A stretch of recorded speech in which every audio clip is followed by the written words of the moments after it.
All right, welcome back to another explainer. Today, we are dropping right into the middle of some absolutely chaotic, high-stakes action happening over in the Middle East. Look, we're looking at a flashpoint that isn't just about regional politics.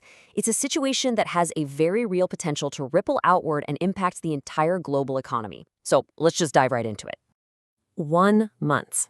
That's it. That was the exact length of this super fragile ceasefire between the United States and Iran. It was this brief, almost tense window of relative quiet, and it was completely shattered today in the volatile waters of the Strait of Hormuz. So that temporary pause in hostilities? Yeah, it's officially over, and the situation has escalated sharply in the blink of an eye. Okay, let's start with Section 1, Fire in the Strait, the epicenter of the action. So the real catalyst for the sudden breakdown is a U.S. military operation dubbed Project Freedom. The whole goal here was to physically guide stranded vessels through this heavily contested waterway. But as two U.S. Navy destroyers, the USS Truxtun and the USS Mason, entered the Persian Gulf, they were met with a massive, sustained barrage. We're talking about a highly coordinated onslaught here. Swarms of Iranian small boats darting through the water, incoming missiles streaking through the sky, and attack drones just buzzing from above. Now, thanks to defensive measures, which were actually bolstered by air support from Apache helicopters, the destroyers managed to dodge the barrage. Not a single projectile actually struck the U.S. ships. Moving right along to Section 2, the toll on shipping, the immediate splash. Now, while the Navy destroyers made it through unscathed, the commercial vessels caught directly in the crossfire, well, they weren't so lucky. Just look at the starkly different fates of these massive cargo ships trying to navigate the channel. On the left, we've got the HMM Nemo. This is a nearly 590-foot Panamanian-flagged cargo ship operated by a South Korean logistics company. It was hit by an Iranian attack, sparking a fire that completely knocked out its primary power supply. Right now, it's literally sitting disabled, relying on a backup generator just to keep the lights on, with 24 crew members from all over the world essentially stranded on board as they wait for a tow to Dubai. But contrast that with the ship on the right, the Alliance Fairfax. This is a U.S.-flagged Maersk vessel that had been stuck in the Gulf since February. It was offered the chance to leave accompanied by U.S. military assets, and it successfully and safely exited the Persian Gulf on May 4th. 2 ships, 2 completely different outcomes. Zooming out a bit for Section 3, regional fallout, the neighboring ripples. You know, the shock waves from this military action aren't just contained to the water. Over on the geopolitical chessboard, Iran's foreign minister Abbas Araghchi came out and stated the U.S. should be wary of being dragged back into a quagmire by ill-wishers. He's essentially framing the events in Hormuz as proof that there is no military solution to this political crisis.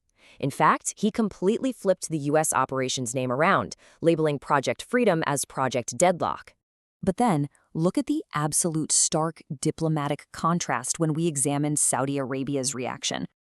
Remember, Iran actually fired missiles and drones at the United Arab Emirates during this conflict, which is the first attack on a Persian Gulf neighbor in almost a month.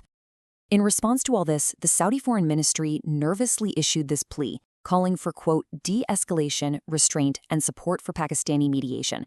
They are heavily stressing the importance of restoring international maritime navigation so ships can get safe and secure passage without restrictions.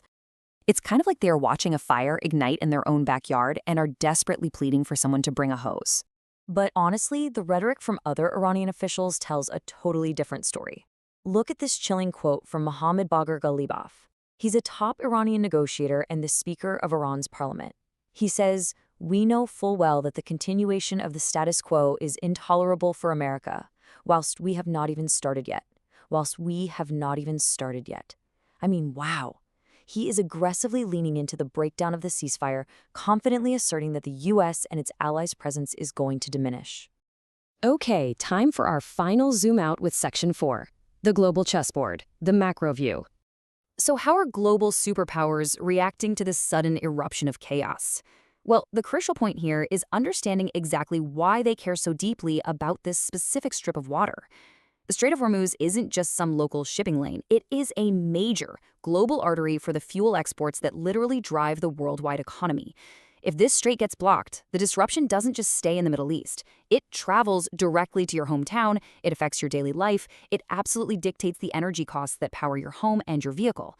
And because of those massive economic stakes, President Trump has explicitly called for South Korea to join American military efforts in the Strait, especially after the attack on that South Korean-operated HMM we talked about earlier.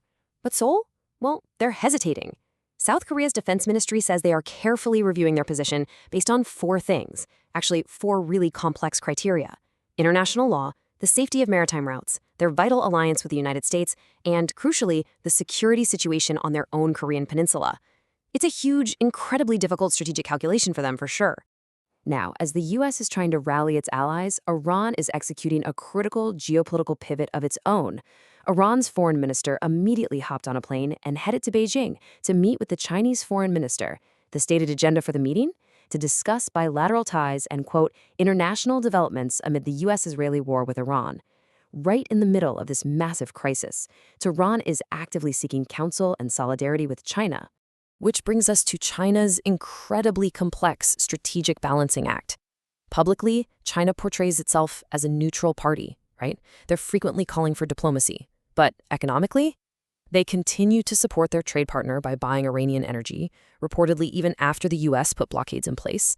And militarily, well, the U.S. Defense Intelligence Agency assessed that China had actually been considering whether to provide Tehran with advanced radar systems to blunt joint U.S.-Israeli military operations.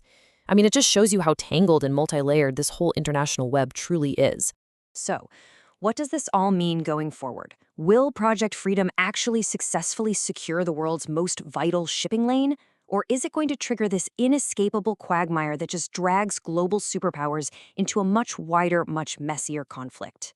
The ceasefire is officially broken, the ships are moving, and the global chessboard is actively being rearranged as we speak. The actions happening in this narrow strait right now will absolutely shape the geopolitics of tomorrow. Thanks so much for tuning into this explainer, and stay intensely curious out there.